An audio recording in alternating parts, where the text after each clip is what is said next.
Hello, everybody. Greetings. Hello there. Yes. So I'm Alex. And I'm Kade. And we are here watching Sony's... actually, I didn't even know this was Sony. The only company that I knew that was associated with it was Ghost House. So I'm kind of shocked that it's Sony. Yeah, I'm not. This thing's garbage. No, Sony doesn't just produce garbage. But this was a money grab out the nines. It's true. So, of course, what we're talking about here is the Grudge. I like how it's like 7 Sony companies made this. And then just like, and Ghost House. No. Yeah. So, of course, Ghost House is Sam Raimi's company. And we're watching the Grudge, the 2020 remake here, which I was shocked by. It must have come out right in January of 2020 because I thought it was a 2019 movie. Yes, because it was like a couple of months after Underwater. I remember that because it got us really hyped. Yeah. So we're starting here. And it's a good thing to mention that neither of us have watched this since the theaters. No. I was going to rewatch it and then like try to have some facts on it, but I just don't. So of course this is the house from the Grudge, or it's supposed to be that original house from the Grudge. The intro's good. Like, this stuff was all fun. Oh, it took me for a loop when I found out that we were going back to Japan because I thought it was just all going to take place in America. And yeah, we are in Japan, and it's like she goes to this house for real estate and then brings the curse home because in Japanese lore, it curses follow you, and that was like the big thing with the Grudge and the Ring and stuff like that. They're was not newer. Localized. They follow you, and yeah, it was revolutionary for the time. For American audiences, it was new, and that's why it was so big with the J-horror craze, which I and Kade are very big into. Yeah.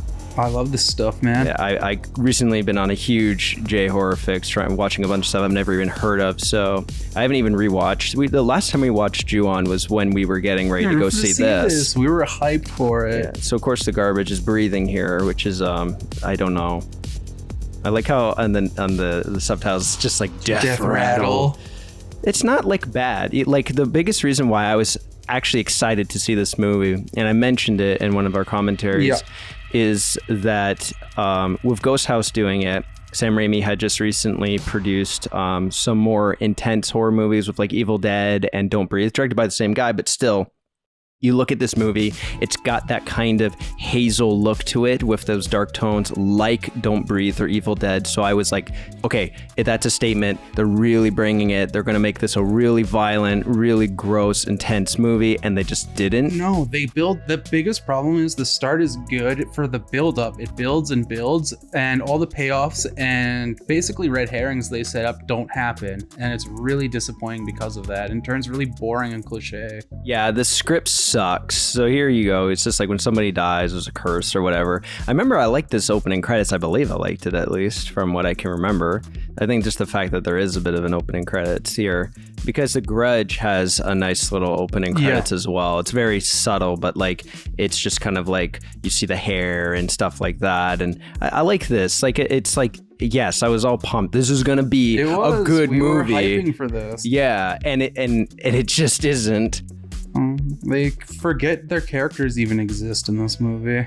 I can't remember anybody's name. I can't remember anybody's like basic motivations. They have the girl from Insidious in this movie. I can't remember her name. She's the older lady in it. She shows up in certain kind of like flashback clips and everything.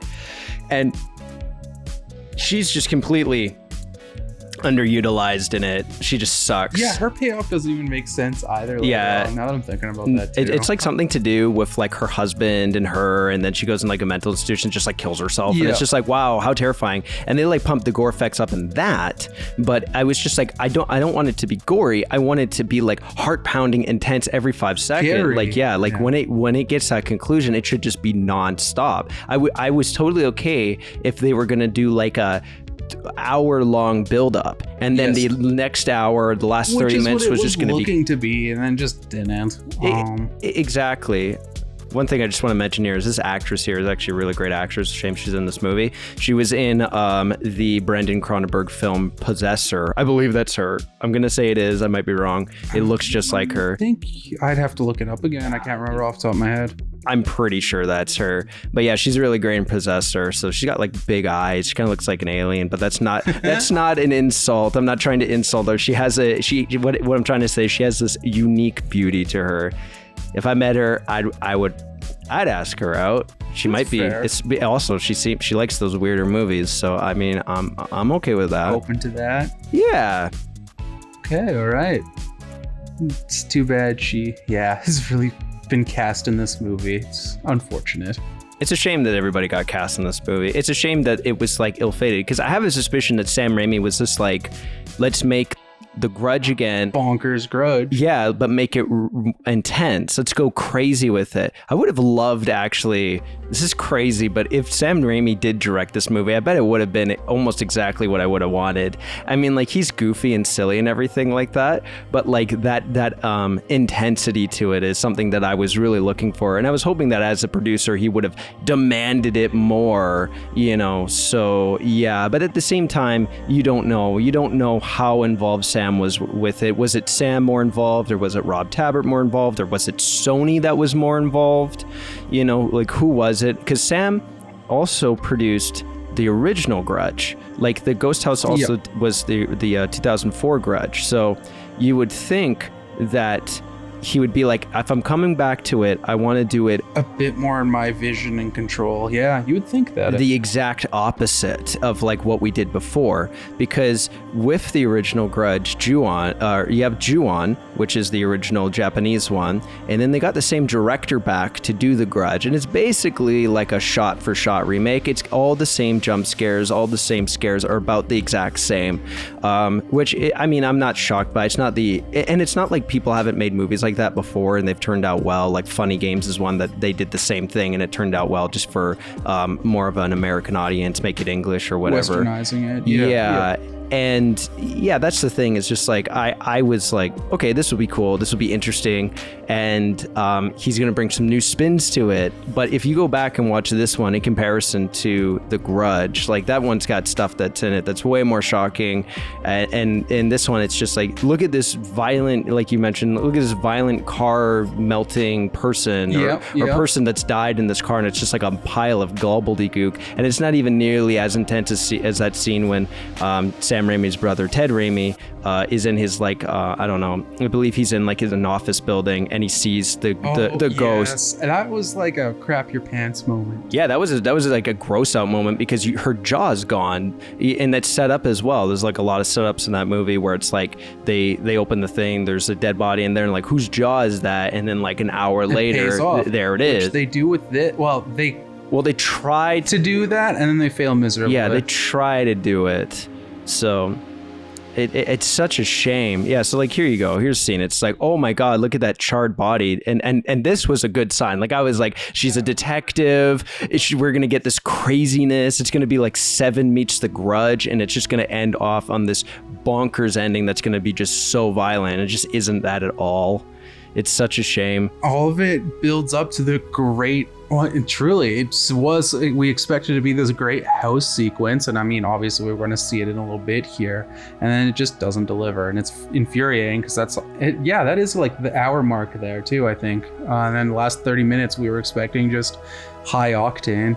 Yeah, because this one, just like the other one, cuts between multiple people that are being affected by the curse. But there's no jump out moments that really get you. There's build up, but then the payoff for the scare is like laughable. Yeah, literally, we bursted out laughing in the theater when one of the jump scares happened. Famous scene that's going to be coming up later in our minds, at least, is the infamous bathtub sequence, starring none other than John Cho, I believe that's his name, from Harold and Kumar and the Star Trek and he reboots. Does a great job up till that, and it's not the actor's fault. It's just the choice of their cut. That's one thing that I'm going to specify like heavily here. No actor can be blamed for this movie because every single one of them not only hold their own in their performances for the most part. I think there's some really like questionable stuff in here as far as the leads in this movie go, but everybody in this movie has been absolutely brilliant in other stuff. Like for instance, that actor right there that we see, the detective guy, he's in The Hateful Eight. Yeah, and he's awesome. Yeah, and he's in other stuff too, and he's so great. He's in Kong versus Godzilla. He plays the Apex owner. Like he is fun in that movie. He can be cheesy, he can be serious and stern. He does a good job trying to come off as just like that broken detective here, but the script is not helping him and the direction's just flawed. and I can't even remember who directed this movie. I don't even want to mention him because there's nothing to bring to it. The movie feels like a film directed by the guy who did Don't Breathe and Evil Dead, and I know his name, but I'm not even going to try to pronounce it because I can never pronounce it correctly, so I'm just going to forget it. He directed those movies.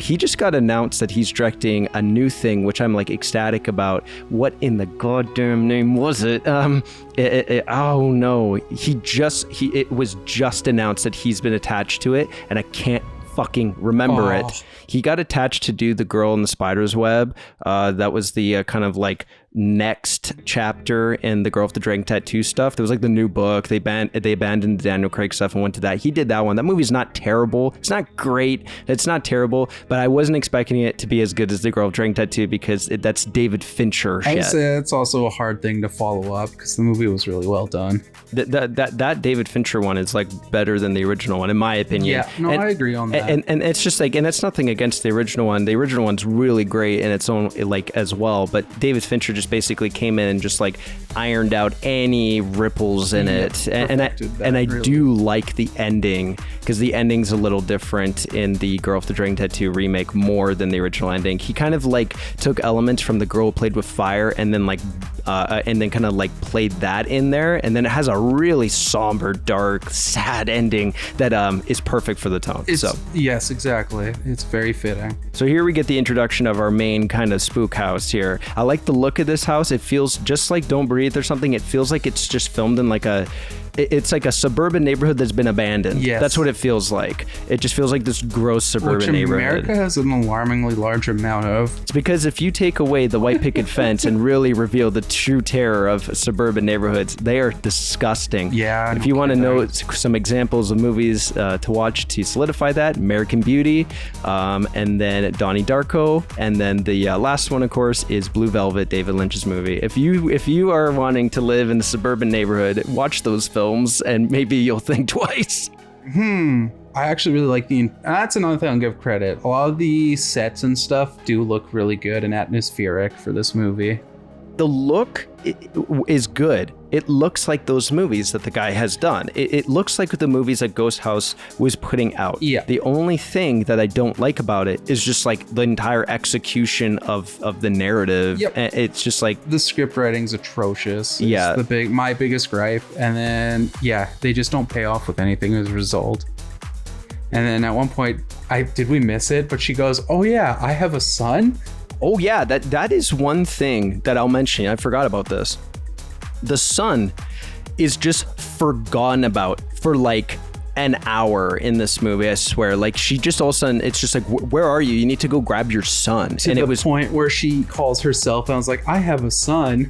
It is the most baffling thing like I've ever seen. It is so bad. I God damn. So yeah, I just looked it up. That is the girl from Possessor. She was also, and then other movies she was in is Oblivion and Birdman. I forgot she was. I completely Birdman. That's right. Completely forgot she was in that movie. Oh, that's a movie we gotta do a commentary at some point too. Birdman's such a great movie. Yeah. Yeah, that was another thing is the advertising of this movie. They consistently were like, from the studio that brought you Don't Breathe and Evil Dead. And it looks like it. So it's like really hammering down that it's going to be like that. And it just isn't at all. No, it doesn't deliver on that. So there we go. That's Lee Shay, I believe. I can't remember her name fully, but she's in this movie. And she's been like kind of brought into the light more from the Insidious films. She kind of became the lead in those. But you're looking at this and you're like, okay, this is going to be so brutal, so gross. Like I was expecting her to just like rip her jaw out here or eat her tongue or something. Yeah, and it just, none of it happens. So, okay, I just brought up the director here because I was curious. I was like, what else has he done? So he did this one movie that came on Netflix a while ago, and I remember some people recommended it to me. It was called The Eyes of My Mother, and I saw it and I wasn't really into it, and I think that's how he ended up getting this role. He ended up getting this job, I should say, is he did that movie, and then they were like, oh, let's just do this because that movie is a ghost story. So I think they saw that, or maybe they just looked for a yes man. I don't know, or somebody really cheap. Even his IMDb credit doesn't have anything. It just says his birthday, and he was born in 1990. So he's quite young, too. He's like 30. His name is Nicholas Pesce. Pesce? Pesce. Pesky? Yeah, pesky sounds right. He's a pesky son of a bitch. That's what he is. Okay. And then I'm just going to look up this damn lady's name so I can actually say it right. Oh, yeah, no, yeah. Lin Shay. Yeah, okay, so I got it right. Apparently there's Bruno the dog is in this movie. He plays Frank the dog, which I'm assuming is a dog. I don't even remember a dog. I don't either. Maybe one died. I bet you it's the one family's dog and it dies. And we just completely forgot because it had no bearing on the plot whatsoever. Actually, I think it's a human. Oh, what? Well, no, it can't be. What? That raises several questions. Well, apparently, Winston the dog, is that... Okay, the credits are weird. They're like, you go and it's like, credit is for Bruno the dog is like Fernandin the fifth. And then it's like Winston and I'm assuming the dog, and then Frank the dog, and then Bruno. So I'm assuming they just called him Bruno because he responded better to it. So I don't know. Is this a dog? Whatever. Who cares? That's when you know that this movie is good, is when we're more convinced or more concerned about if this dog is actually a dog or not. Human or dog. Yeah, John Cho. Oh, yes. The husband is so charming. Lin Shaye's husband. Do you remember he's like the African-American guy? Yeah. Yeah. He's a really charming guy. And I think what ends up happening is like, as the curse takes over, they become like senile, or he's becoming senile. It's something like that. Yeah, they start losing their marbles and he just ceases to function. It's pretty great. You know, and another thing I want to mention too is maybe, I don't know how well it did, but maybe this movie got made because they came out with that Rings movie, and I thought Rings was a bomb, but maybe it made just enough money that they could force it through on that. Yeah, they could basically agree to doing another one of these, or justify is the word I'm looking for, to do one of these, because I genuinely I can't understand why you would even want to do it. I don't think anybody was really begging for a Grudge remake here, so that's like, oh, if you're gonna do a Grudge remake, then they're gonna do it, and that somebody's got some sort of vision, pitched it, but I guess like that's just too much to ask for nowadays. Downside is nobody was asking, but everybody for the fandom got really hyped when this was coming out, and just disappointment. Yeah, like, we still hadn't, at least at this point in the theater, given up on the movie. There were elements that were a little silly, but we were still attached to it. It's the two, for me, it was the bathtub and then the sun scene, and that hasn't happened yet. Exactly. So the movie made $49 million worldwide. And what was the budget? And domestically here, it made $21 million, internationally $28 million, but the budget, I'm not sure what the budget was. I'm guessing that they made a profit. I'm assuming this movie was made for $10 million.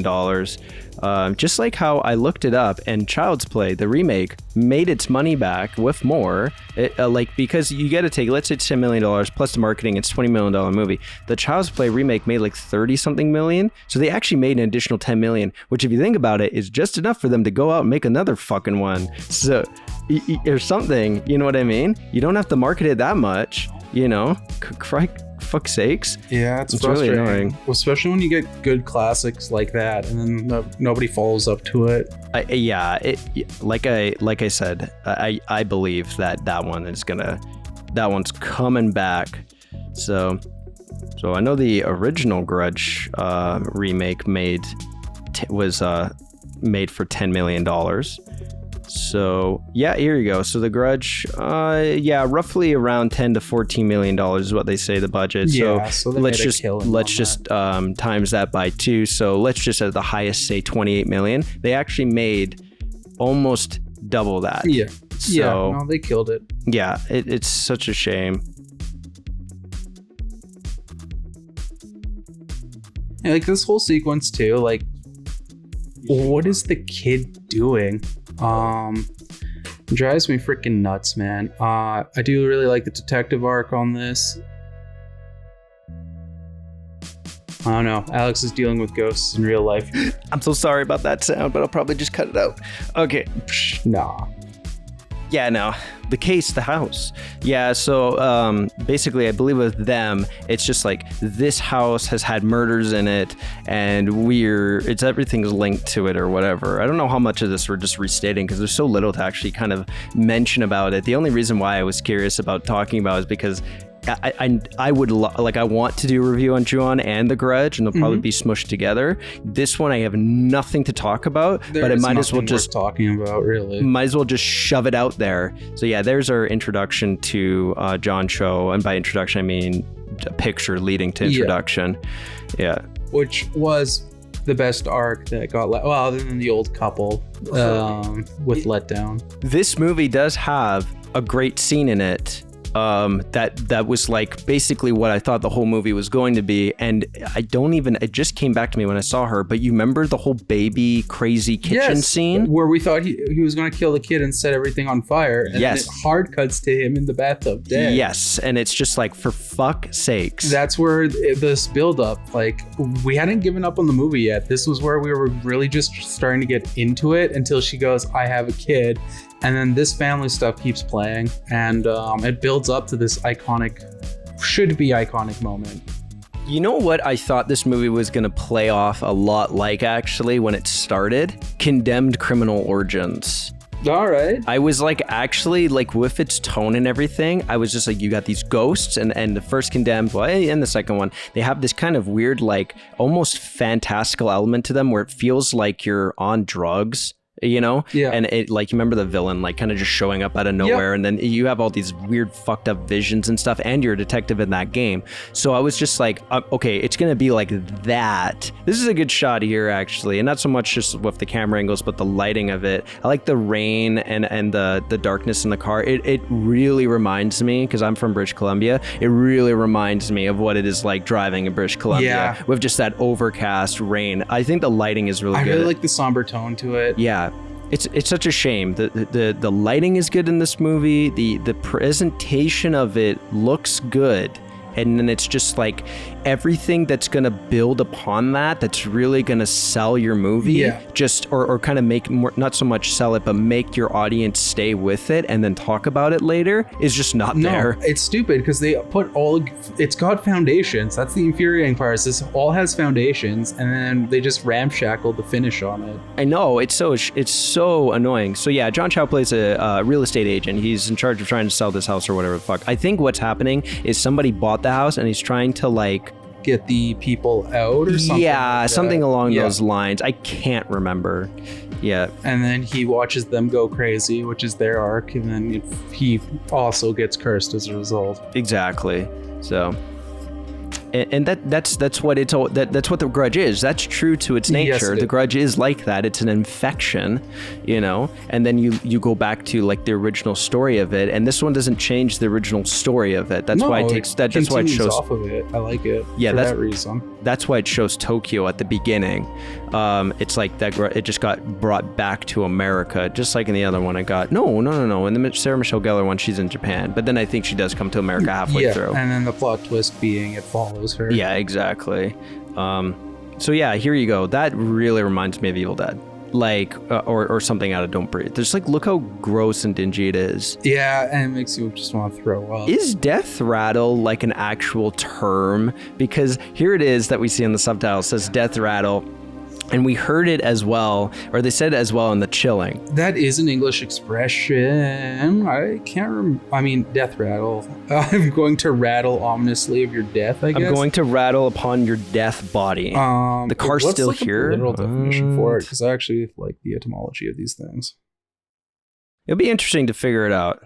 This is more interesting than the movie. Yeah, no, actually, the subtitles is more fascinating. Also, this movie takes place in 2000, or it's all over the place, but the timeline we're in right now is 2004, and that station wagon looked like it was from 90 fucking. You ready for this? Yeah. A death rattle is a rattling or gurgling sound produced by air passing through mucus in the lungs and air passages of a dying person. Oh, okay. See, that gives me a way better indication of what's actually going on. Man, I feel so sorry for like like, actually, that's an interesting thing, is like, if you're death, you probably know all of those terminologies nowadays, you know what I mean? Because you're reading it, so you probably just look up and like, what in God's name is a death rattle? And I've never even heard of that. When I hear death rattle, you know what I think of? You remember in the Hercules animated movie where the two like Hades henchmen, the little demon things. you remember when they kidnap Hercules at the beginning of the movie as a baby? Snakes. Yeah, and then he's just like, here, play with this thing, and it's like this like boned rattler. Oh, yeah, I remember that. That's what I thought a death rattle was. I guess in a way that could emulate a death rattle, but now we know what the actual definition is. Yeah. So of course here we're gonna get a little glimpse, I believe, of like the famous hand. Yeah, there it is, hand in the thing. But they fuck it up, because if you look at that there, they sped up the hand, and then it's done so fast it's not subtle. It should have been a gradual where we don't notice. Do you remember in the 2004 one with Sarah Michelle Gellar? I know it's also on Ju-on, but we're just gonna go and reference it to the 2004 one here. Do you remember when she's doing it and like how subtle it is? It's like she's washing her hair, and then like as she's moving her hair around, the hand just all of a sudden like appears in her head, and it's like really shocking, and it scares you. And then they kind of, in the trailer at least, they sped it up, but I think she just like jumps, and it's like, oh my god, it's done way more subtle. Yeah, because it gets away with the effect too, because the effect is there with her hands in motion, and then it just pops out. Yeah, exactly. And this movie just feels like it's so reliant on just like callback, almost is what that feels like. Yeah, it's like, here's a callback. That felt like, well, it's The Grudge, you have to have that scene in there. And that's not like, I'm not too bothered by it if they did something different with it. So like, you know how it showed it like coming out of his head and everything like that? Would have been kind of great if like it did that, and then just like you pushed him to the ground, or yanked him down, and then like it hurt him. Or actually like, let's say he has like a spooky night and everything like that, and then he goes to take a shower and it's relieving, and you know like, oh, we're gonna have that scene, and then like it comes out of his head and then rips like half his skull off or something like really like make it way more violent. That, or with his partner and he sees it with her head instead, and he's losing his shit after a spooky night. Maybe they're doing exposition or something, and then it jars you. For people who aren't familiar with The Grudge, it'll shock them. For people, it's new for people who've seen the other ones. So it would be genuinely terrifying as just like a thing. So you know, in The Thing, the John Carpenter's one, when the head like separates from the body and then like that turns into a spider noise while doing it. Do you you know what'd be amazing is if like he's standing like you were saying with his wife in the shower, and then all of a sudden like you see like these like long hands like just like come out of her head and then just like wrap over her face like a face hugger, and then just like cave her face in, and just like that's it. And that'd be horrifying. Yeah, that would be and that's like the intensity and shocking like stuff that I was expecting from. Like really get creative with it and go crazy. And I think what ended up happening is the director wanted more of like a subtle movie, but then I think the studio, mainly Ghost House, was like really pushing a harder, more brutal movie. I think it was a confliction there. I think the director wanted to tell a subtle ghost story, and the producers wanted to make like the Evil Dead remake.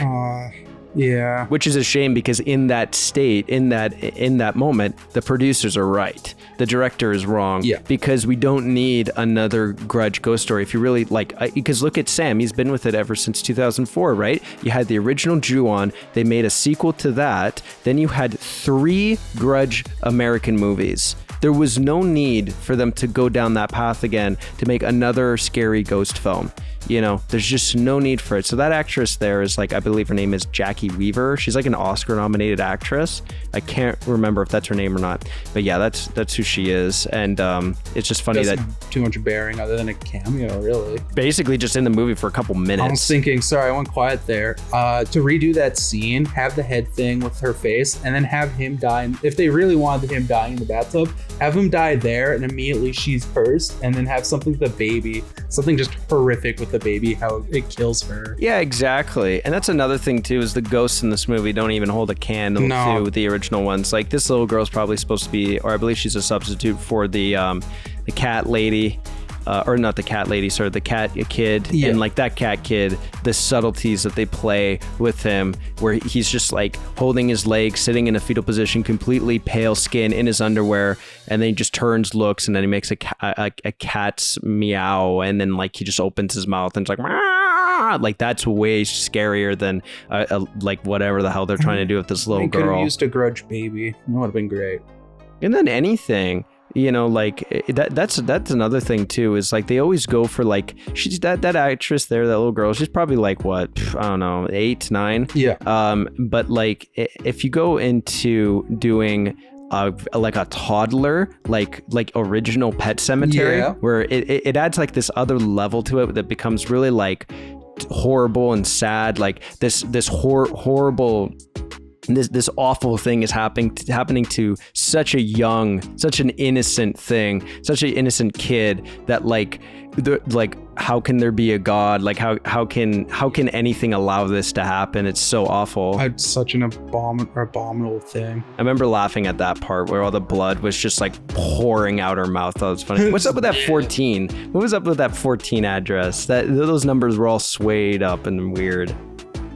So yeah, I keep forgetting. Another thing about this movie that I consistently forget about is that it takes place in 2004 and 2006, and it, like I don't believe it takes place in modern day like at all. No, it's supposed to take. Yeah, because if even in that shot where she's watching that clip of her sister, I'm assuming, or her lover, or whoever that was, like the program that she's playing it on, that like, I don't know, video program, looks like an old like Windows 98 or Windows XP. No, it looks older than Windows XP, which also is incorrect, because if it was Windows, if it's 2004, 2006, Windows XP was out. Like, I swear to God, it was. Yeah, it was. Yeah, it would have been. It's 2000. That would be. I would have been grade 6, so it totally would have been out. Actually, probably would have been slightly bleeding into Windows Vista territory. I was gonna say, I'm pretty sure. So why did that program look so fucking old? She's a detective. There's no way her system wouldn't have been updated to XP. I guess Vista was 2007. Yeah, I guess 2006. It would be pretty close to that. Yeah, like you would be getting out of it, and Windows Vista is a pile of garbage. So most people would have just continued to use XP. Actually, that's one thing that you could no shit get away with nowadays. If you made a movie that said it took place in like 2020 and somebody had Windows XP on their computer, I would buy it, because people still want Windows XP. I don't think Windows XP has ever been topped. Maybe Windows 10 did a pretty good job, but even then, Windows XP... Windows 10, but Windows 10 also, from a gaming perspective, killed a lot of older game industry. Oh, it just which like drove me nuts. Crashed it. Yeah, but XP just like is excellent. So, oh wait a minute, is it this? This is Jackie Weaver. Who the hell's the other one? I don't know. Fuck it, whatever. These actors are all fucked up. It doesn't matter. Together. Yeah. It's irrelevant. This might as well just be a blind watch again. I don't know anything that's happening. Yeah, I don't. I remember bits and pieces, but I don't remember everything. Isn't it assisted doctor? I thought it was assisted suicide or something like that. Oh, is that what she is? I can't remember if she's like hospice. Is she a Dr. Death kind of character? Can't remember. It's that or like a psychologist, because doesn't she see at one point they've got the girl over top of her throwing up in her mouth or something? There's something like that later. She witnesses. Kind of reminds me of The Conjuring. I can't remember. I think you're right. Like again, this movie doesn't do anything original. It's just borrowed from everything. Anything. That's the other thing that makes me bummed out. The only thing I really remember is how much I laughed at the bathtub scene. We were consistently waiting. I just remember this actor being very likable. Like I felt so bad for him. Like I remember that in the theater too. We were just like, no. Yes, because he was just a genuine, like, nice guy. Nothing wrong should have happened to him. He should have had a beautiful life. I also think it's pretty humorous when they set up the whole redeemable ghost things, only for it to be a joke. But they've been playing with that for a while too. Yeah. They always do that. That's always like the subversion that they'll do. Is they'll be like, this ghost is actually totally normal and everything good. The big one that did that is the Ring. Yeah, that was awesome. But that was amazing because you think she's the victim, and at the end she's just evil. That whole ending is perfect. It's just like, you let her out of the well. Why would you do that? Now she can roam free. She can do anything. Yeah, you're fucked. Yeah. That was such a great, with that famous line from the kid. He's like, they she try never to sleeps. play that with the wife in this one, the dead wife, because she's trying to show her how to break the curse and stuff, but really she just sets it free on the world. Yeah, I know, it's so stupid. And that was the thing too, is like such just terrible sequel bait or whatever they were even going for with that. I don't understand why this movie isn't just taking place nowadays. It should just be modern day. It's weird that it's set back in the past. I don't get that. Because like, why? Yeah, there's no real reason to have to do that. And another thing is just like, I actually would have loved if it took place in Japan again. Like, I know it probably would have been more expensive. Wait, no, there's no way. They made the original one for like $10 million, and they were in there for like halfway through. Dirt cheap, honestly. Yeah, you just go to Japan and just like shoot it super light, and yeah, you just take place in a house, or actually only go to Japan for the exteriors, film everything else in America for the interiors. It's even cheaper then. Yeah, you don't need to do that. But like, it would have been nice if it took place in Japan again and just like really, really, really had that intensity to it, and made it just like, I wanted to watch this movie and like I was hoping that I would want to throw up. You know what I mean? Like, not just from intensity, but also just from like excessive violence. And it just doesn't. The violence isn't. It comes off comedic, and I think the most excessive is like her chopping her fingers off. I guess the crash is pretty excessive too, but that's it. Her chopping her fingers off. The stuff in the kitchen with all that blood. And everything other than that is done very poorly. You know, and even then, when she's cutting her fingers off, I remember it kind of looks like carrots. I would say it's really cliched too, and it's not even shocking. You're like, oh yeah, she's just chopping her fingers off. Two movies that did the chopping your fingers off far better were The Dark and the Wicked, with that old lady cutting her fingers. I thought that was like set up way more effectively when it actually happens, because she just keeps cutting them. Yeah, and it's really gross. And then I believe in that Nicolas Cage movie, Color Out of Space. Color Out of Space. I think there's a scene. One of my favorites where you think he's going to chop up his hand, but he has his awesome Nicolas Cage freak out. Well, don't you remember? It was the mom. They're like trying to get out. Right. They're like trying to get to the or no, they do go to the hospital, and then they come back, and that's when like all this crazy shit happened. But yeah, she's like just like randomly cutting, and then like just out of nowhere like cuts her finger off, and it's just like. And the kid's just like, mom, and then she's like, oh, and Nicolas Cage's like, honey, get the stay here, get the first aid kit. I'm gonna take her back. But there's also the build up for that is you think Nick Cage is going to do it first, because there's an earlier scene where he's cutting stuff and he just loses his marbles and has a ramble. Oh yeah, one of my favorite scenes in The Color Out of Space is when he is when the environment starts really getting affected by the meteor, and then he's like, look at my my tomatoes. Oh, yeah, that's right. It's either my tomatoes or my bell peppers have grown, and he takes a bite out of them and they taste like terrible because they're infected with like alien gobbledygook, and he just like starts getting mad and starts like hucking them like aggressively into the garbage can, being like, every fucking time these goddamn things. And then like his wife's like, okay, it's just like, stop it. And he's like, what, everything's good? He's like, and she's like, can you go fix the satellite and TV? He's like, okay, honey. Like, and it's just like he goes from like 10 to 0. It's so great. I'm hyped for the movie next month. Oh, what's it called again? The Unbearable Weight of Natural Talent? Oh, that movie looks great. It looks amazing. I really hope it's Nicolas Cage playing Nicolas Cage. I also just posted something that was Nicolas Cage apparently is interested in being a villain in the next Batman movie, but the villain that he wants to play is Eggman. Yeah. And I was just like, I don't know anything about him, but other than from the article that apparently Eggman was played by Vincent Price in the 1960s movie. But you know what? I'm down. The thing is hilarious too. He's like, I really think I could bring a really terrifying approach to Eggman. So let the boys at Warner Bros. Know I'm down. That actor that we just saw there standing outside in the rain, that's I believe his name is William Sadler. He's Death in the Bill and Ted movies, and he's the villain in yes, I remember he's him. the villain in Die Hard 2. Die Harder. He's in another. He's in a few things. There's a couple things. Oh, he's in a shitload of stuff. He's in a shitload of things, but he's brilliant. And everybody should watch every movie he's ever done because they're probably all great. So just keep that in mind the next time you watch this movie, is to get to this part and just shut it off and then start watching other movies that he's been in. No, at that point you may as well, because all the best stuff's already happened. Yeah, or like the setups just don't pay off. So if you don't know how they pay off, then your brain can make something up more entertaining. That's where it's awesome. Whatever you come up with your head where you think the payoff's going to be great. That's like the beauty. I know a lot of people despise the paranormal activity movies, and that's fine. You can, but you should exempt the first one from it a little bit, because the beauty of that movie is that it is so like minimalist. It doesn't show you anything. And it plays all on your imagination. Yeah, so the movie kind of relies on you if it's scary or not, which I'm okay with. You could say it's like a huge crutch, but that's like the magic of horror, is just letting your brain run wild. All it needs to do is just set up the little pieces to get your brain into that situation. The first part of Stranger Things, season 1, did an amazing job of only doing the outlines of the monster, so your imagination played.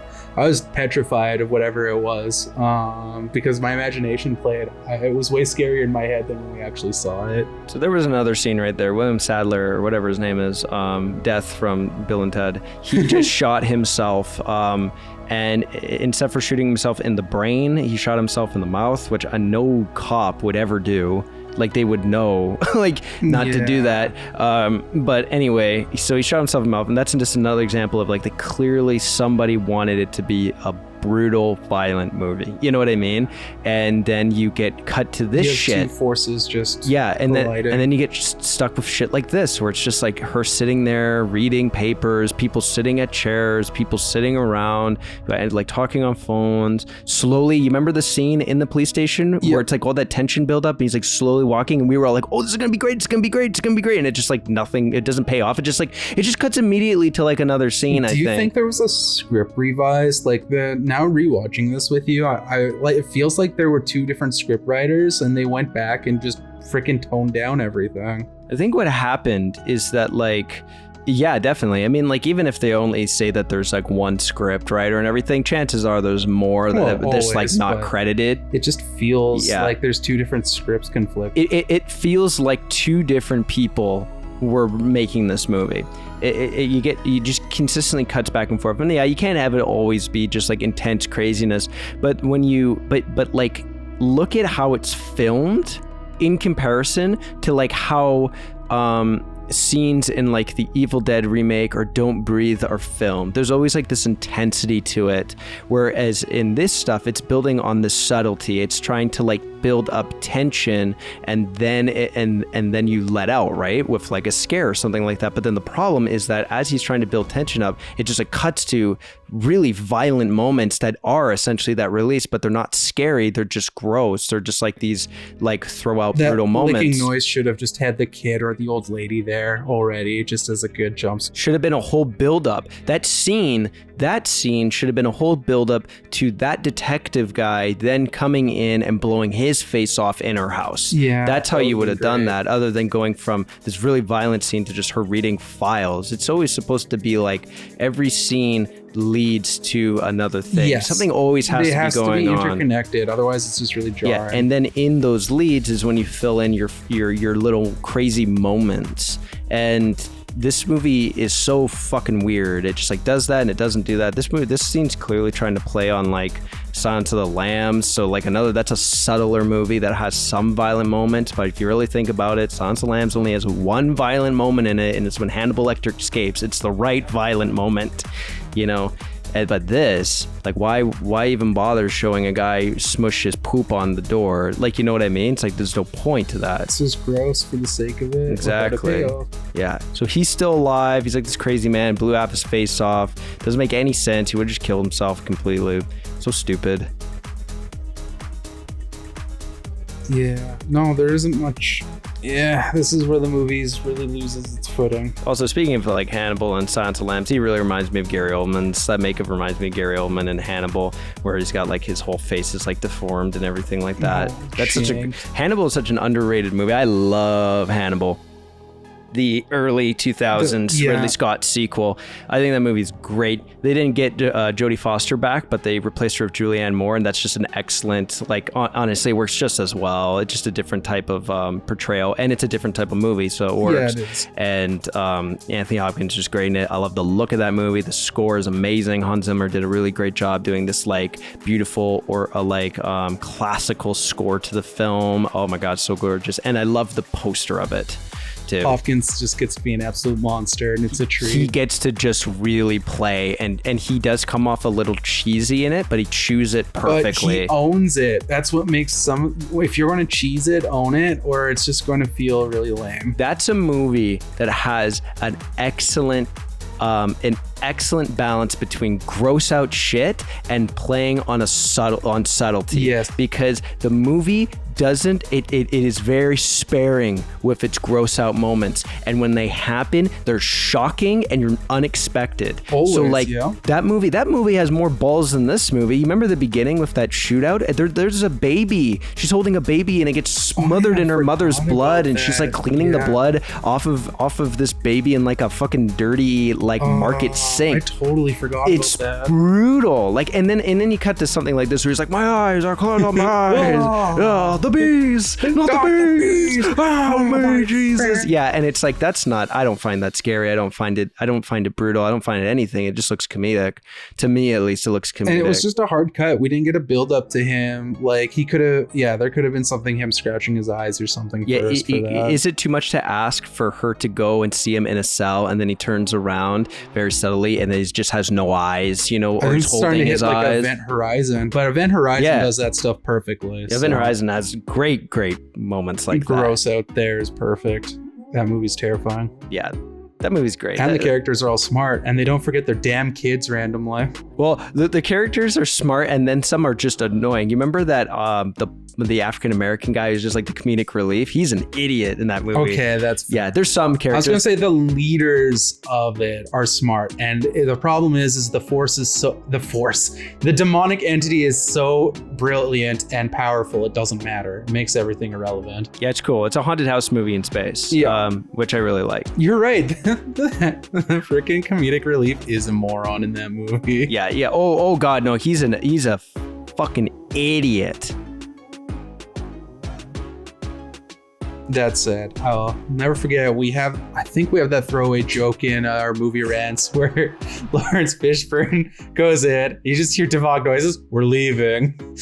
It's like one of the smartest deliveries ever. Yeah. We used that at the end of Review Rant, because that was like the whole thing. I said I have to use it. It came out perfect timing. The Screen Factory edition just came out. I was editing Review Rant last year, and I was like, okay, I know exactly how I'm going to end this, because the whole thing of Review Rant is that it just is a Review Rant for anybody. Just to get a quick little thing on it, was originally designed to be a spotlight review of Kong vs. Godzilla, but if anybody knows us, they know that we just are basically ADHD and go crazy on different topics, and we just start rambling. And of course you're like, well, you could just cut that out and just focus it, but I liked a treat. I liked all the reviews we did. I liked our discussion on Blair Witch. I liked our discussions on Beowulf randomly. Like, I liked how crazy. I liked our discussion on the studios, Legendary and Warner Brothers. So I was like, why get rid of it? Just keep it, So I did. Yeah, exactly. So I kept it, and it was really fun. And then, the ending is just like bonkers of just showing the madness of it. And then, at the end, we're leaving, and it was brilliant ending. Why aren't we watching Event Horizon? I know why we're watching this, but there's so much better content out there. And this is one of those where, don't worry, we're going to be watching something that is better content after. Is there a sequel to The Chilling? I would kill to watch a sequel to that. Oh my God. If you guys haven't watched our blind watch of The Chilling, definitely go there. Maybe skip the first 30 minutes. I want to say I'll put a link to it here, but at the same time, I'm not going to, because these aren't designed for people to watch them. They're designed for people to listen. If someone is staring at a blank screen, there's just darkness, and suddenly a link pops up. If somebody is staring at the screen, this small little rectangular poster that I've terribly photoshopped things onto for an hour and a half, you've got some kind of meditation level skill. They are living the Grudge is what's happening. Oh yeah, literally. No, they are like gently secluded mountain monks. Like, yeah. So there you go. You got a little jump scare there of like her freaking out or him freaking out, whatever. I saw this dead person. I proved myself. I believe that was his like somebody, his wife. I don't know. Who cares? Somebody's wife. You know, usually when I listen to demonic tapes, I also have to go to the bathroom and then like put my hand underwater for 4 seconds so and then just like drowned again. Yeah, and then just like wipe my face. You like, think after the first time where her face was shown in the water, you get paranoid around sinks. At least I would. The thing that, and also like what for me, I would just like, if I was like really like hot or like was trying to cool down from whatever the fuck I'm listening to, I absolutely would just submerge my face in the water. I wouldn't just like wet my hand. Anybody that knows that, all that does is just piss you off. It doesn't do anything. Good. Yeah, exactly. I want to see somebody go to a sink in a movie, put their mouth right on it, and just like start like sucking out water, that water. We've all been there. No one can say that they haven't had that moment at the gym or anything where they don't have any more water. They have to go and they're like, their mouth is on that tap, just yeah. And if you say you haven't, you will. I'm not saying maybe you haven't yet, but you will.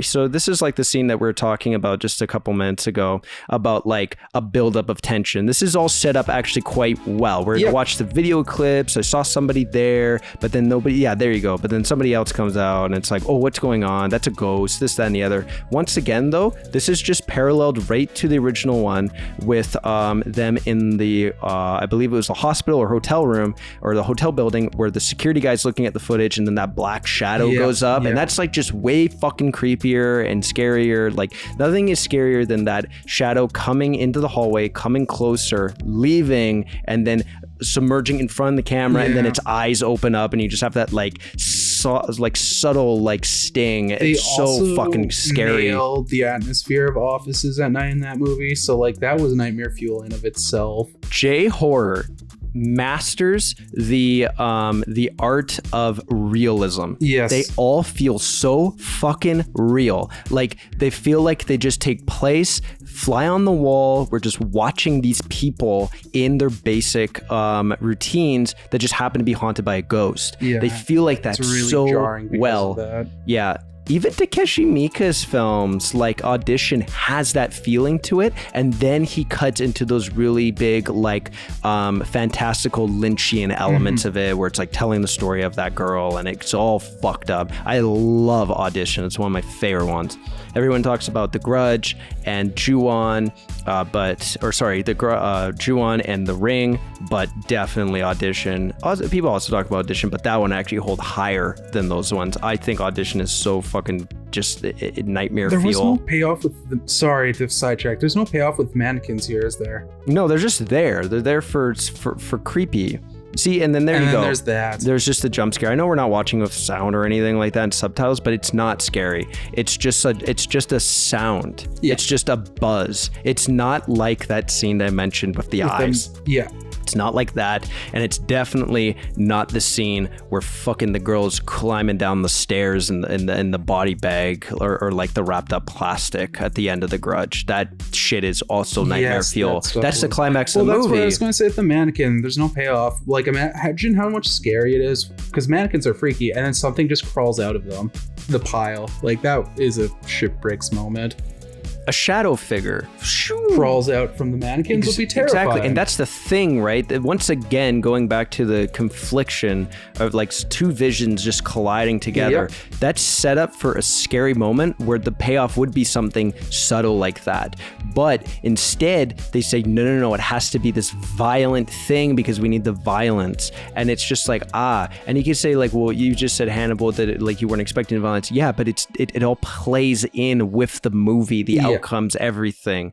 You know, this doesn't play in with it. It's just like all of a sudden there's just this guy whose face is all fucked up and it's done cheesy and completely wrong. If you really wanted it to pay off, she would have shined the light. He would have been in a corner somewhere. She would have slowly walked up to him, and then he slowly, like Resident Evil, the famous zombie reveal, slowly turn his face, and then you see that. But then again, that's just right from Evil Dead. You know what I mean? So that's just a rip off on. Yeah, the Evil Dead remake. Which is why I think the mannequin thing would have been great, because good scares in horror is when you're already scared and uncomfortable, and they just double down in that, where it isn't a jarring jump scare. They just go with it. And then you get other ones where, like the new Invisible Man, where she gets killed in the middle of the diner. That's also a different way to do that. That's an excellent. That's a subversion of the expectation. That's an excellent subversion in the Invisible Man remake when that happens. That's just like so unexpected, and that's a writer really understanding the structures of scripts and how to throw everybody off.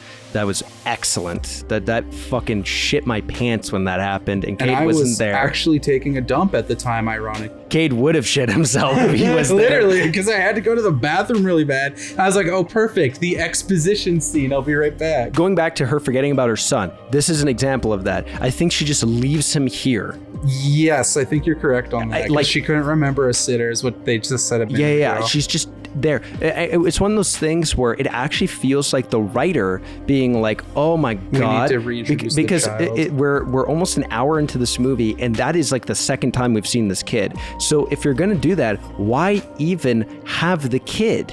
Yeah, there's no reason for the kid. Don't make characters if they're not going to have a relevancy to the plot. I love how the two movies in the police station, I do like that subtlety. The two movies I have in the police station are The French Connection and 48 Hours. And he puts on 48 Hours because it's a comedy, but that's the funniest thing in the world, because if you watch 48 Hours with Nick Nolte and Eddie Murphy, it is a funny movie, but Nick Nolte is like a horrible racist in that movie, and he like despises. So of course it'd be in a police precinct. But it's hilarious that he's just like, oh, I guess I'll just show this one to the kid. It's just like, you know, that movie is really funny, but yeah, like everyone's like, oh, it's a buddy cop movie, and it's like they're not really buddies. Like it's just Eddie Murphy has like this whimsical thing with it, where like Nick Nolte is so angry at him all the time. Like Nick Nolte is racist in that movie. He's a dick. Yeah. So in the context of the movie, well, Nick Nolte is kind of a dick. He's apparently a notorious asshole. But God, when he is good, he is good. When he is good in a movie, he's fucking good. I think the last time I saw him in a movie that he was really great in was Warrior, where he played Tom Hardy and the other guys, Joel Egerton? No, whatever. I forgot his name. The other brother's dad, because he's like plays like this horrible alcoholic, and he's all fucked up, and he's all over the place, and he's like and he's like this, like he like beat his kids, I believe. He was very poor father, and he just nails that performance so well. I think he actually got nominated for it because he's great in it. I'd have to look. Yeah, I think you're right. It's a good movie. Really a brutal movie, but a good one. Brutal in the dynamics of character. Just like what's happening in the movie is brutal than the actual like fight. The fights are also like that ending fight's pretty rough. Yeah, but you're right. But it's just such a powerful movie. It really makes you just like crush. I would say it's emotional. Yeah, it's emotionally damaging. It's pretty brutal. I don't think it's as brutal as the Here Comes the Boom, the Kevin James UFC fighting movie. I believe that one actually was a bit heavier of a grasp in that movie. That's fair. When Kevin James goes into the ring and says, "I have to fight this teacher because I am a teacher." I don't know. I'm of course being sarcastic. Warrior is a much better movie. I was gonna be like, I don't even remember the other one you're talking about, so. Another movie that had Nick Nolte in it where he did a great job and it was very powerful, and it was The Zookeeper with Kevin James. He plays the ape, then he takes him to TGI Fridays. That was a really powerful moment. And clearly their actress believes so too because she's crying. Oh God. Oh my god. Oh fuck! I popped my shoulder there. That hurt. I love King of Queens. And I give Kevin James so much hate because I know he can be better. But those fucking Happy Gilmore, Madison movies are so bad, and he's so fucking awful in them. I'm so happy that he doesn't really do them anymore. Like remember that he did that one where he plays a neo-Nazi, it's like a serious movie. It's called Beck. I haven't seen it yet, but I want to because that sounds seen that one. That sounds great. That sounds great. And I want to see that. I want to see him just, if he's gonna do comedy again, I want him to go back and do things like King of Queens or something a little better, you know, or just like that kind of dynamic where it's like everybody playing off of everybody other than just center person, Jim Carrey-esque center person saying all these funny things and falling down. That's all he does is just fall down. I like the shot of that. It reminds me of the Evil Dead because in the back it's like fiery and stuff like that. It looks demonic. That would be like, that's how I would show. That would be the last shot of the movie. Is like they have a ring at the door and they look to the keyhole and then you see that and then it's like after they quote unquote break the curse. Yeah, that would be great. It's way more better than implying the mom's going to kill her kid. Yeah. Once again, it's all these, like this is another subtle scene that the stake that it leads to is it's like this incredibly violent thing. We were actually chewing on our nails basically because the build up here is just terrifying. The baby's gonna fucking die, you know? Like, yeah, and he's gonna be freaking responsible. Yeah. So you're like, oh my god. And this is another thing that like that whole wall there in this house, like here, this house looks way bigger than it actually should be. You know what I mean? Like the interior is just far too big. Yeah. I still like I said, I still like the set pieces, but I get what you're coming from. It does feel like ironically Resident Evil's mansion. So weird. Oh, you know they made that new Resident Evil movie? I didn't see it yet. Don't worry, fellas. We will. Which one are we talking? They made that brand new live action one called Raccoon City or something like that. No, I haven't seen that. I haven't seen it either. I heard it's just fucking awful, but we're gonna have to watch it. I'm still excited. I have a soft spot for the Resident Evil movies. Oh, I love the the Mila Jovovich ones. Like the only one I don't like is Resident Evil 4. Yeah, 4 is boring as fuck. But all the other ones are a blast. Just a roller coaster. There's our infamous bathtub. This is supposed to be all gross out. Also, my TV is set correctly, but this movie is just dark. You know what I mean? Like, yeah, it was in the theater too. Because like if you look at the bathtub there's just like straight up like no definition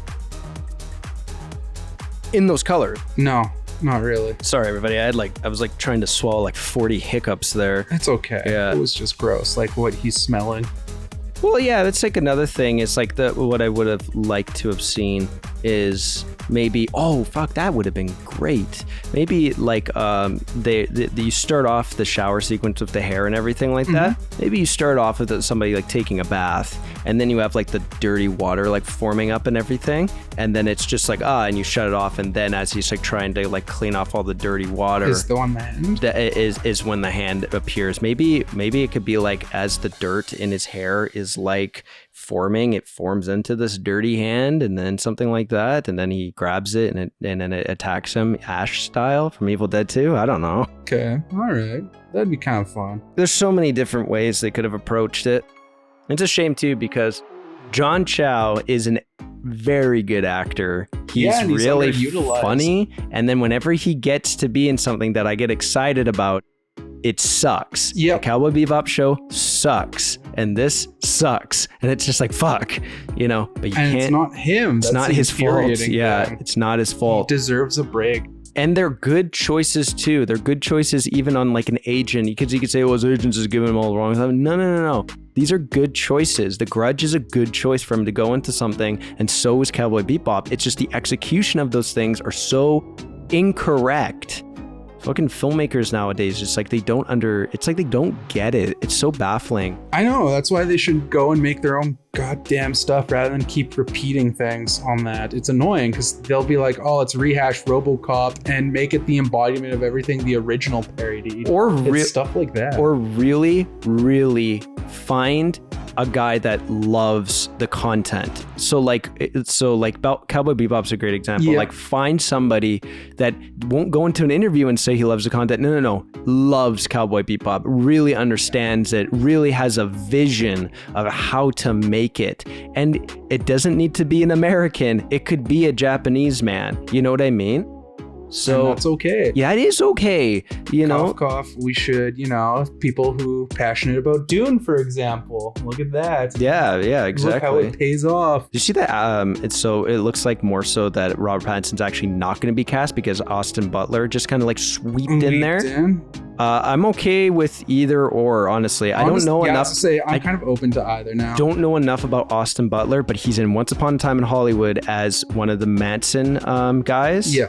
He was the dude on the horse, Specs or whatever his name is. I forgot. Hicks. I don't know, but he was good in that. He looks great in Elvis. I really want to see that movie. So if he is cast as Faye, I'm okay with it. If it's Robert Pattinson, I'm also okay with it. Either or at this point are good. It's Fade. It's got a D at the end. But I believe it will be Austin. I think it's going to be him. It looks like they are getting to that point. Patterson's probably booked up too. That could also be a thing. Patterson may have been overbooked with other stuff that we weren't aware of. Even though I still do want to see him as Fade, I think he'd be a great counterpoint to Timothy. I think he would have been the best choice for it, but at the same time, I don't know. So this is an example. Okay, there it is. There it is. Freaking laughed because they built it all up, and we just got this. So everything about that is just stupid. So you see this violent death. You're like, oh my God, the baby's going to be dead or something. He's going to have the baby. It's going to be this crazy shit. And then it's like a comedic cut to not just him dead, but how he's dead. He filled the bathtub up and it's just like, but he only put his face in it. Like, what the hell is that? We thought he was going to kill the baby and then set himself on the house on fire. That's what it was looking like. And then it just cuts to that. Or hang himself. Yeah. Like anything but that. What it should have been is he takes the baby, drowns it, and then he hangs himself. There's something along those lines. Something horrifying. Yeah, something really, really messed up, And then you could say, and that's another thing. I don't know if they were going for an R rating on this movie or not. In Canada, it's 14A, honestly, but it could be even hard R. But it could be R in America because they don't have the 14A rating. But it feels, that's a real letdown. If it's R, it feels really tame. Yeah. Even though there are some really violent moments in it, for what R represents to, at least for me nowadays in horror films, it's tame as fuck. Yeah. So I agree. This easily could have got 13 or whatever its state's equivalent was. Yeah, PG-13. That's the thing. In America, they don't have 14A. It's just PG-13 to R. So they're more lenient on like what can be PG-13. But they should really just get a middle rating in there. It makes it so easy. Like 14A, I have seen some shit that's rated 14A that I am baffled is not R. Like, oh yeah. One that was baffling and they switched it, so I don't know what happened. But in Canada, when I went to go see Django Unchained, it was 14A. Holy crap. But then a few days later, when I saw it again, it was 18A. So I was like, somebody fucked up or something happened. I don't know. But yeah, Django Unchained, when I first saw it on its opening day, had a 14A rating. And there is a big black penis in that movie. Yeah, there is. So, yeah. Yeah, this is the sequence I was talking. Oh, yeah. This is right out of The Conjuring. Yeah. Yeah, it's such a shame. Oh, man. Yeah. Ugh. It's another thing too, is like, Lin Shaye is just basically catatonic in this movie, so she doesn't even really get anything to do, which is such a shame because she's so fucking good at acting. Like, Lin Shaye was I think one of her first credits is she was in Nightmare on Elm Street, the original one. She's barely in it, but she plays the teacher at the beginning of the movie. Okay, yeah. That's so like totally. We were about to bamboozle. I was like, how old is she in that? Yeah. Oh yeah. Relatively young. She's probably in her 30s in that movie. She only got that role because her sister is one of the producers of Nightmare on Elm Street. Oh, that's kind of cool. Yeah, exactly.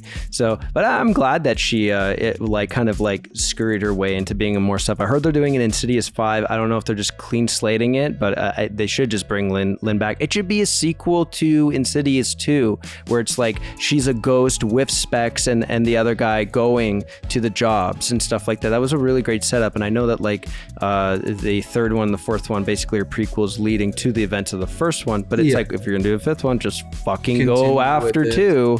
What a mess! How do I watch it? You got to watch 3 and 4, then 1, 2, and 5. That would be so fucking annoying. Ugh. That's like the Marvel, that's like MCU now. It's like, how do you watch these in chronological order? Don't even bother. Just watch them. No, there isn't a point, because then it's like, what about Black Widow? Oh, it's also a prequel to like the Infinity War stuff. But spoils that she's dead. Yeah. So it doesn't matter. Like, yeah, if you're gonna ask anybody, just watch those in order of release. Yeah, start with the Iron Mans and just go all if you the have way. A character you really like, watch it for that. That's kind of how I got into it. Yeah, exactly. Yeah, and then get stolen by Chris Hemsworth as Thor and Thor Ragnarok. I fucking hated him in Thor 1 and 2. Dude, I know, he was so obtuse. I thought he was okay in Avengers. In Avengers 2, I thought he was stupid. That whole scene where he leaves and just to take a bath or whatever is just so dumb. But then when Thor Ragnarok showed up, I was like, oh fuck yeah. I was like, that was Spider-Man movie, Ragnarok's like my favorite. Yeah, I was like, that was so awesome. And then in Infinity War, he's just awesome. He's amazing. In Infinity War. So yeah, he's like basically my favorite character. Yeah, I can't wait to see Thor Love and Thunder. Yeah, we're probably gonna get a trailer of that. So Yuri's dead and it's sad, and now she's like cutting her fingers up, I believe. Yeah. Yeah, there you go. It looks like carrots. Yeah. I don't know. I remember that. I laughed at that line. It's funny. Too. Yeah, he wanted to kill me. She just says it so nonchalantly. As a director or a filmmaker in general, there's this is a hard scene to make because it has to be terrifying, but she's totally insane. So there needs to be that blend, right? It's a fine line.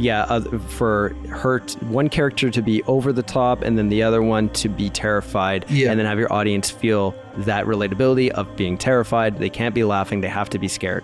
So how do you do that? It really comes down to the performance, and unfortunately the direction was incorrect. They played it hammy. You can't play that hammy. It needs to violence, and there needs to be certain subtleties. I totally forgot about the arm snapping there. And terrible plugged in CGI blood. That blood looks so fake, you know.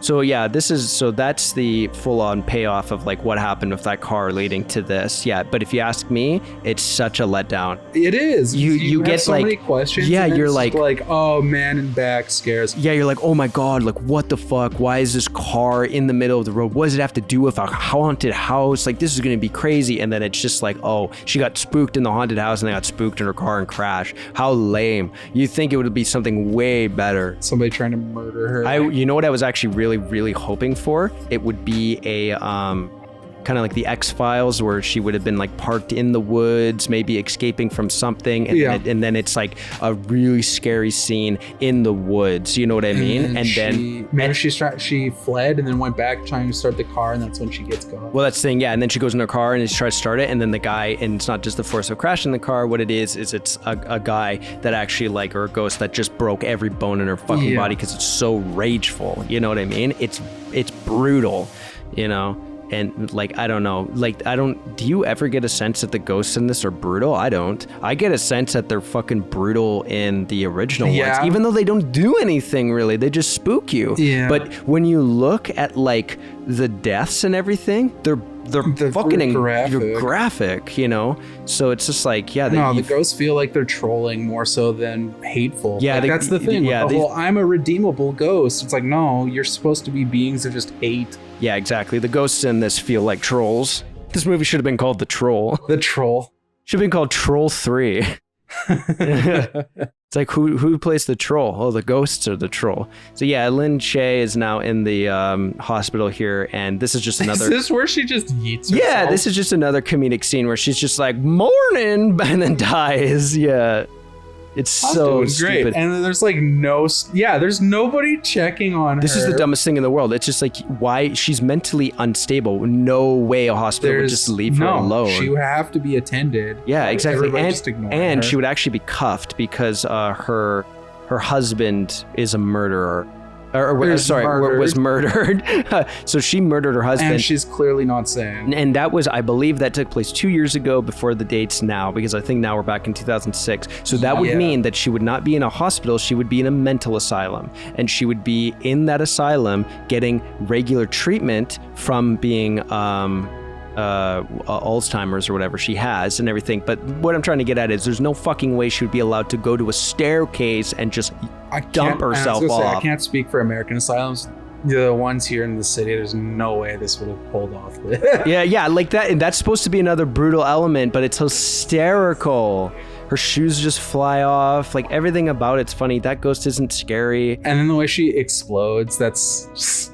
I know, it's just so silly. It's just so goofy. Like, oh my God. And then you cut to like this. Look how boring that is. Even her falling is kind of filmed boring. Like, you know, it's just like this. Yeah, it's just a stand. She's just like, and then it's like cuts into like her neck getting smashed, and then she just falls. It's like the arm. They're trying to be brutal and it comes off just comical. Yeah, exactly. What they should have done, you know what would have been amazing, is if it led, they're like, okay, we got to go like talk to this lady, right? And then they go there and they're just like having a conversation, and then in the background, all of a sudden you just hear boom. Yes. And then you find out what happened is that one of the nurses that's caring for her pushed her off, and she was like possessed as well. And she tries talking to the nurse, and the nurse is just like, I don't know what happened. I don't know what, you know what I mean? That would have been way more and like could have intense. Continued with the whole investigation sequence stuff too, because now you have a new suspect for the characters to go off with. And then the body could have fallen and everything, and the detectives could go up to it, and then you could have had a good like close-up shot of like of a fucking just smushed face. And then rather you're like, than the show don't tell in that context, you see the aftermath of it rather than the silliness of the falling. And you don't have anything violent happen for like 30 minutes. It's just all expositioning. It's just slowly building. And then it's way more effective, and it doesn't come off comedic. That'd be shocking. It would be shocking. This is the third shot. Which should have happened earlier in the movie too, because how far are we into this? We have like 20 minutes and they do that. That's such a joke. Movie's been on for about an hour and 10 minutes at least, and I think it's an hour 30 this. Yeah, and this is about the third scene that we've had with the son. And it's completely why is he boring. in here?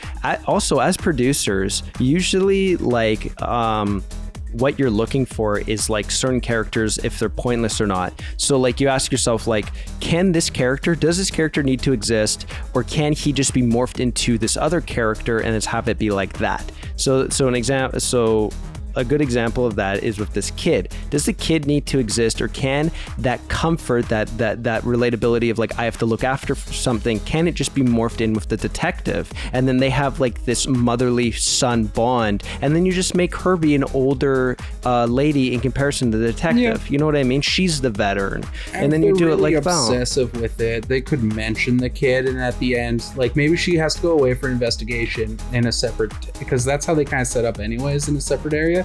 And at the end, she comes home and is possessed, and you see the kid. That would bring more tension than her constantly coming back to the kid for no bearing whatsoever. Yeah. But there's no real payoff for that. It's a redundant character that doesn't need to be set up. And even the alternative I said, I don't see a point to it.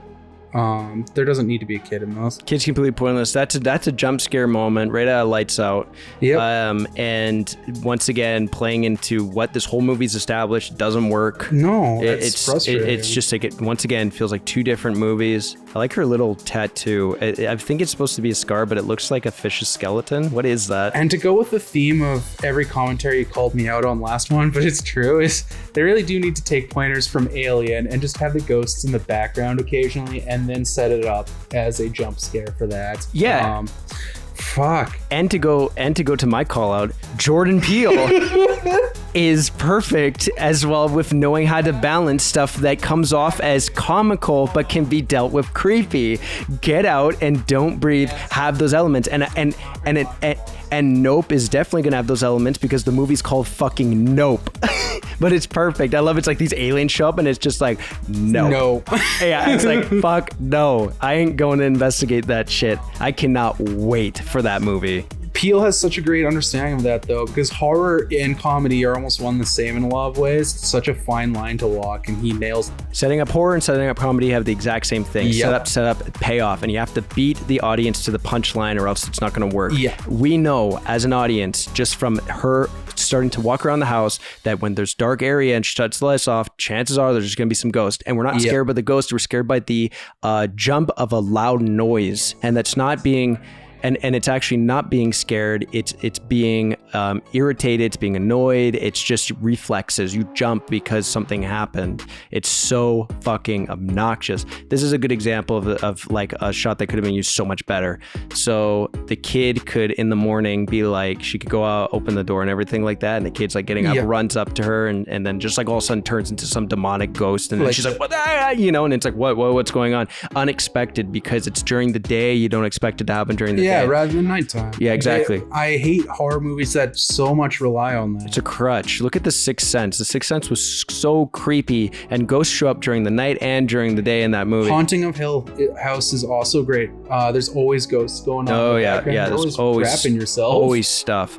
Like I have seen movies that have scenes that are terrifying that happen during the day, and it works better. And it's sometimes so creepy. You're not ready for it. Yeah, it's just it subverts you. It really throws you off. You just don't expect them to do something so tension built during the day, and then you don't know when you're safe for the rest of the movie of what's going to happen. Then it also sets that. Exactly. Then you fall victim to it. Look at the Texas Chainsaw Massacre, the original one.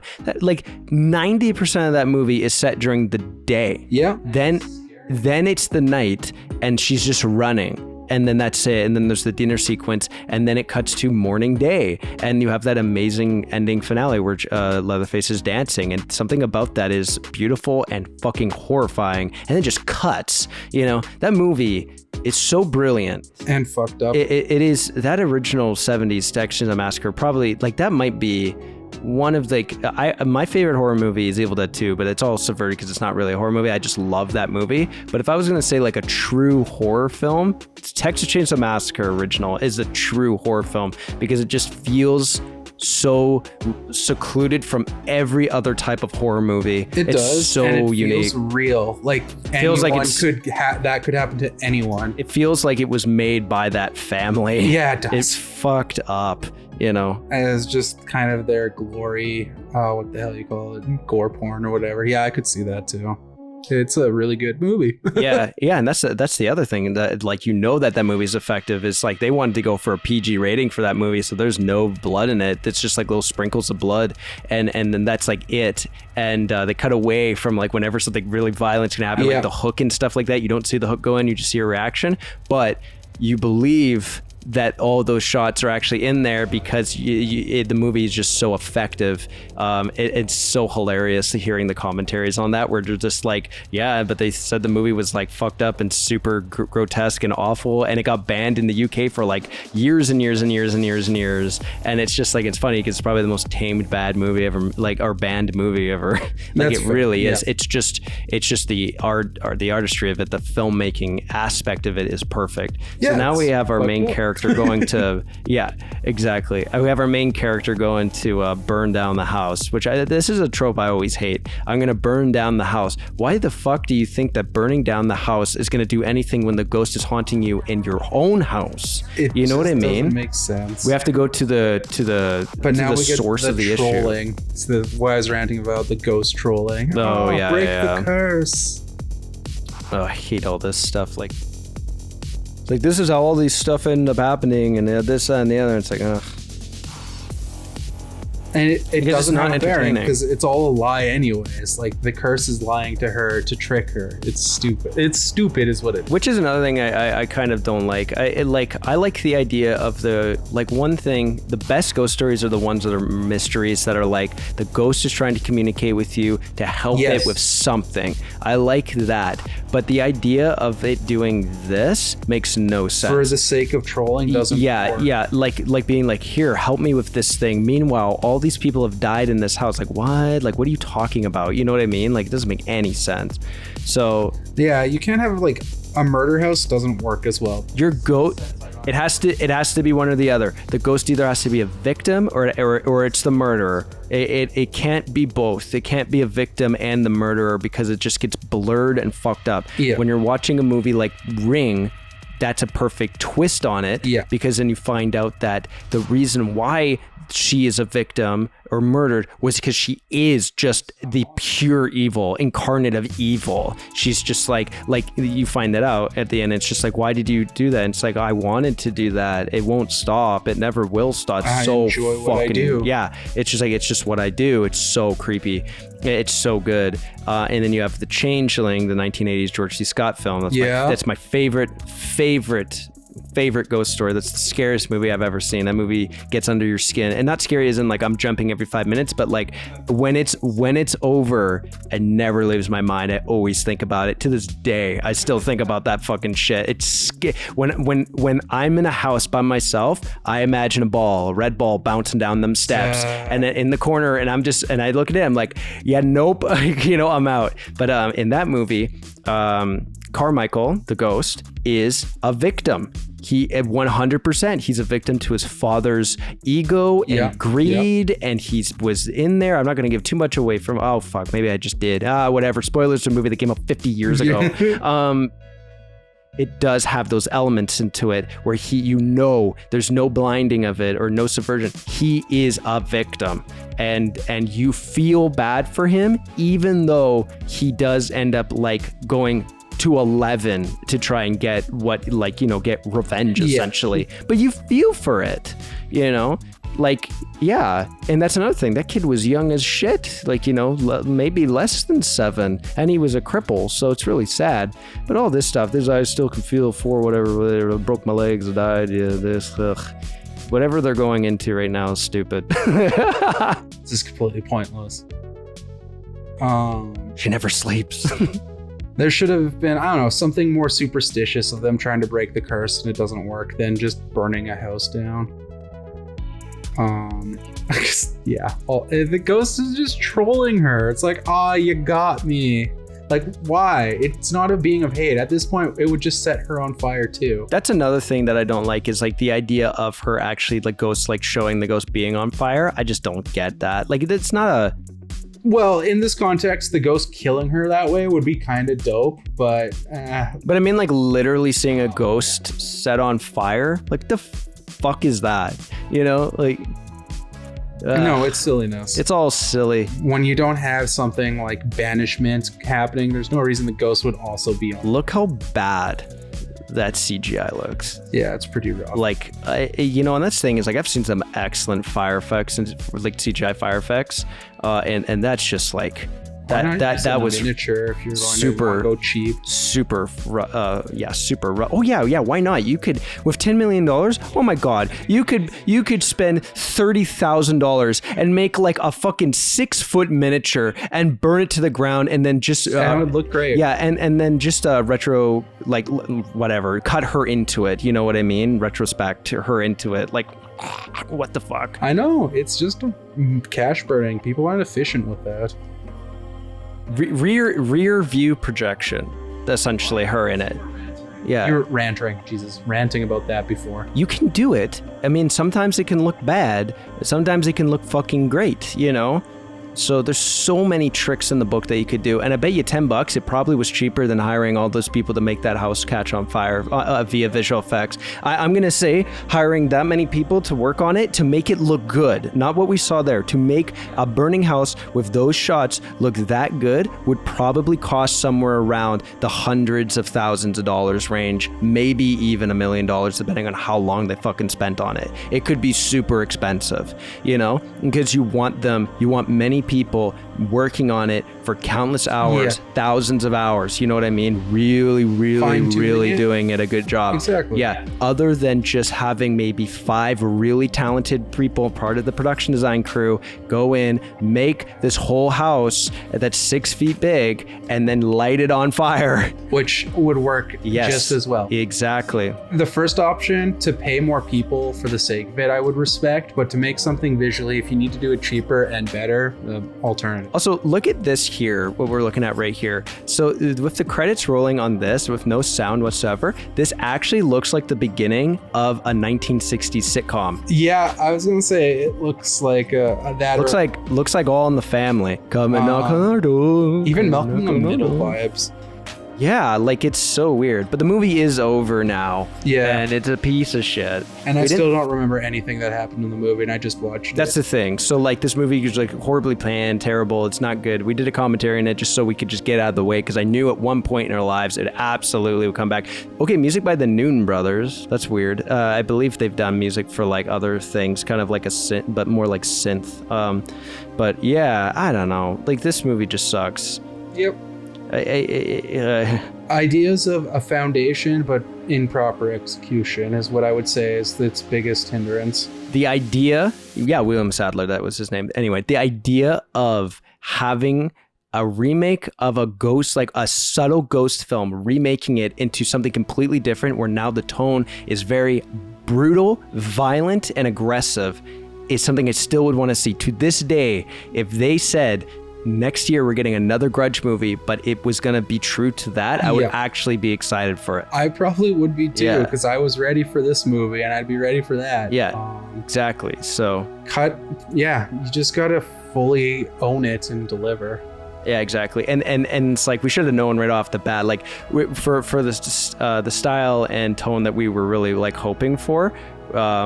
We should have really the font when it shows up should have just been gigantic. It should have you haven't seen the Batman yet, but the Batman's font is just like the entire screen when it says the Batman. So it should have just been like after like the house, like she closes the door to the house, something like that. At the top, you should have just seen in the filling the whole screen slowly come out down the Grudge, and then like fade to like this like green and red, and then it just like cuts to the movie, and then that's when you know like, oh yeah, it's gonna be brutal, it's gonna be so good, you know, and you're gonna and then the movie starts and it's like people walking around with their fucking flip phones for like an hour and a half, and you're like, what? You're like, woo, yeah, bring on the someone fell. Oh, that's some bad CGI. Oh god. Ooh, baby, and then it ends, followed by laughter. Yeah, and then John Chow's dead in a tub. Like it's just like fuck. I had hopes for this movie. Yeah, I really did. After Underwater, this was the next one we were going to watch, and I was like, fuck yeah, this is the time of horror movies. Yeah, exactly. And but overall, with everything we said, I think this movie is definitely a 10 out of 10. It's one of the best films I've ever seen. Yeah, I'd watch it again. Yeah, absolutely. Oh god. Yeah, in the time of horror films being really great, with the really golden age of horror, it's amazing that somebody like Sam Raimi could just randomly sneak out this pile of garbage. It's like such a shame. You wanna know what does a better job of ghost movies than this? Malignant. It's not even about a ghost. Malignant is amazing. I thought Malignant was about a psychic that was channeling. I did too. I thought Malignant from the trailers was about a psychic that was channeling into murders.